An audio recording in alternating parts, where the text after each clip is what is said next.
Shri B are Mirdha राजकीय महाविद्यालय नागौर, हिंदी विभाग, बीए, द्वितीय वर्ष की कक्षा में आज का हमारा विषय है हिंदी निबंध की विकास यात्रा।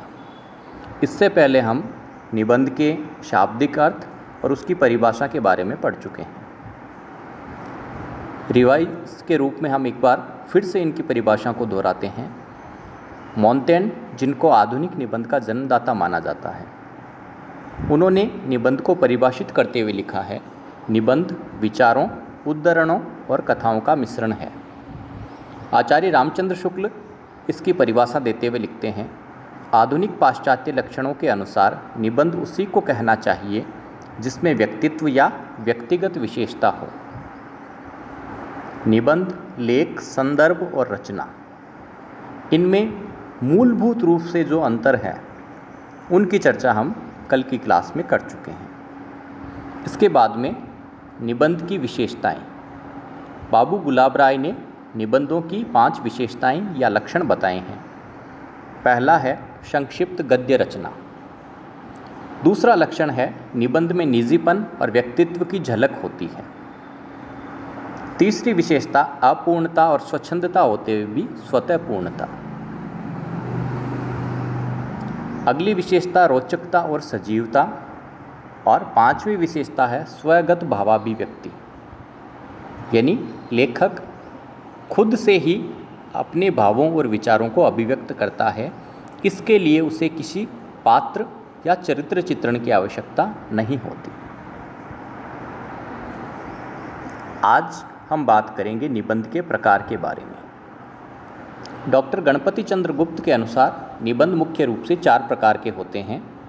पहला है वर्णनात्मक निबंध। इनमें भूगोल, यात्रा वातावरण, ऋतु, तीर्थ, दर्शनीय स्थल, मेले तमाशे, सभा सम्मेलन आदि के दृश्यों का चित्रण किया जाता है। वस्तु वर्णन होने से स्थानगत वर्णन होता है, जैसे ताजमहल का वर्णन। दूसरा विवरणात्मक निबंध, ये मुख्य रूप से घटनाओं से संबंधित रहते हैं और घटनाओं में एक क्रम रहता है, एक गत्यात्मकता रहती है, इसलिए इनमें कालगत विवरण मिलता है, जैसे किसी दुर्घटना का विवरण। ताजमहल का वर्णन होगा और दुर्घटना का विवरण होगा।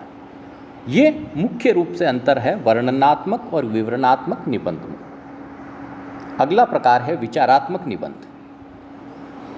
इसमें विवेचन और विश्लेषण के माध्यम से नवीन तथ्यों का प्रतिपादन किया जाता है। इसमें बुद्धि तत्व की प्रधानता रहती है। इसके अलग अलग उपभेद किए गए हैं, जैसे आलोचनात्मक निबंध। आलोचनात्मक निबंधों के भी 2 प्रकार, सैद्धांतिक आलोचना और व्यावहारिक आलोचना। दूसरा दार्शनिक, तीसरा वैज्ञानिक और मनोवैज्ञानिक निबंध। इसके बाद में चौथा प्रमुख भेद माना गया भावात्मक निबंध। इसमें हृदय तत्व की प्रधानता रहती है। भावों का स्वच्छंद प्रवाह, वैयक्तिक अनुभवों, संवेदनाओं की अभिव्यक्ति इन निबंधों में की जाती है। भावात्मक निबंधों के भी अलग अलग उपभेद माने गए हैं, जैसे ललित निबंध, हास्य व्यंग्यात्मक निबंध और संस्मरणात्मक निबंध। वर्णनात्मक और विवरणात्मक निबंधों में प्राय व्यास शैली और विचारात्मक निबंधों में समास शैली की प्रधानता रहती है। व्यास विस्तार से संबंधित है, जबकि समास शैली संक्षिप्त और सूत्रात्मकता से संबंधित है। शैली एवं भावात्मक निबंधों में धारा, तरंग एवं विक्षेप शैली प्रयुक्त होती है। अब बात ये कि शैली किसे कहते हैं। शैली ही किसी निबंध को रचनात्मक वैशिष्ट्य प्रदान करती है। शैली के प्रमुख तत्व हैं भाषा सौष्ठव, पद विन्यास, अलंकार योजना, बिंब प्रतीक तथा अर्थ एवं ध्वनि चमत्कार, जिसे लाक्षणिकता भी कहते हैं। निबंध लेखन की प्रमुख शैलियाँ। समास शैली, इसे सूत्र या शुक्त शैली भी कहते हैं। प्राय विचारात्मक निबंधों में समास शैली का प्रयोग किया जाता है। विस्तृत विचारों का संक्षिप्त रूप में प्रस्तुतिकरण समास शैली के माध्यम से होता है। उदाहरण के रूप में आचार्य रामचंद्र शुक्ल के निबंध संग्रह चिंतामणि में संकलित विचारात्मक निबंध। इनमें किसी एक छोटी सी पंक्ति के माध्यम से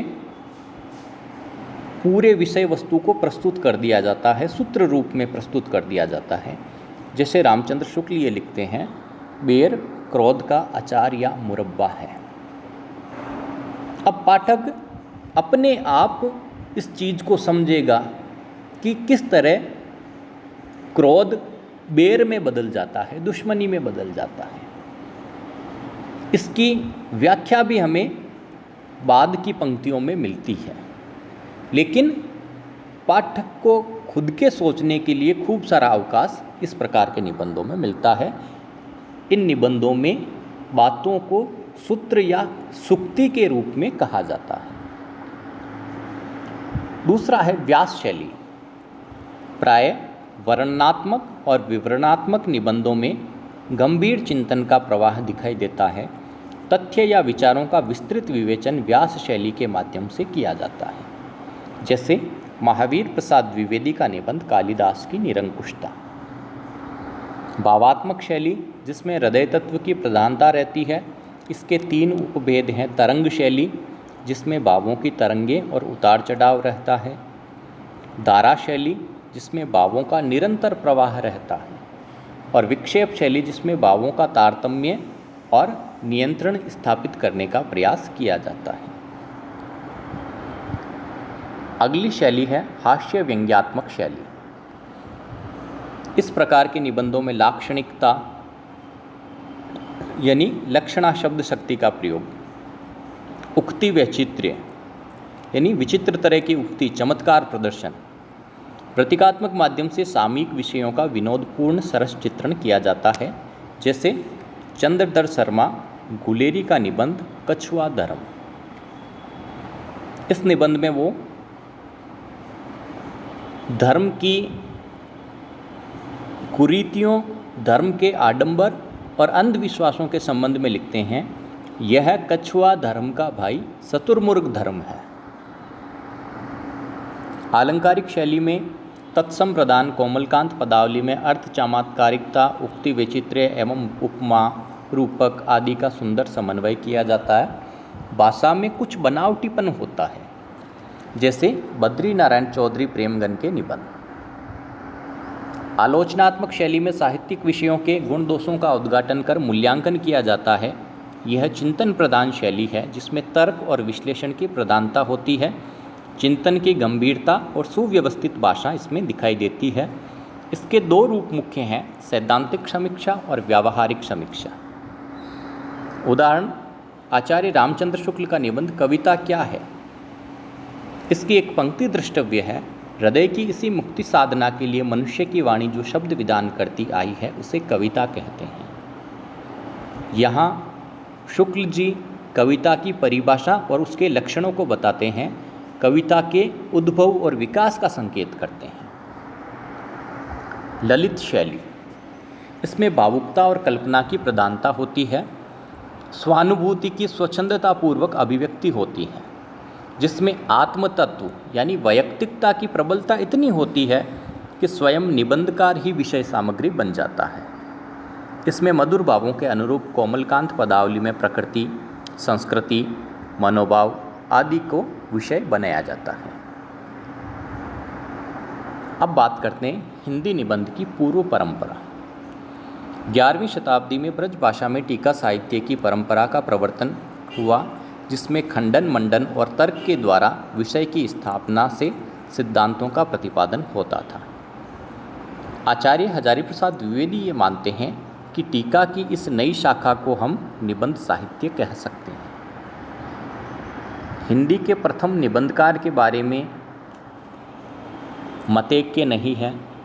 जयकिशन खंडेलवाल मानते हैं कि बनारसी दास जैन ने सन 1641 में ब्रज भाषा में जैन दर्शन के आध्यात्मिक तत्वों से परिपूर्ण 2 निबंध लिखे, जो परमार्थ वचनिका और उपादान निमित्त की चिट्ठी नाम से प्रसिद्ध हुए।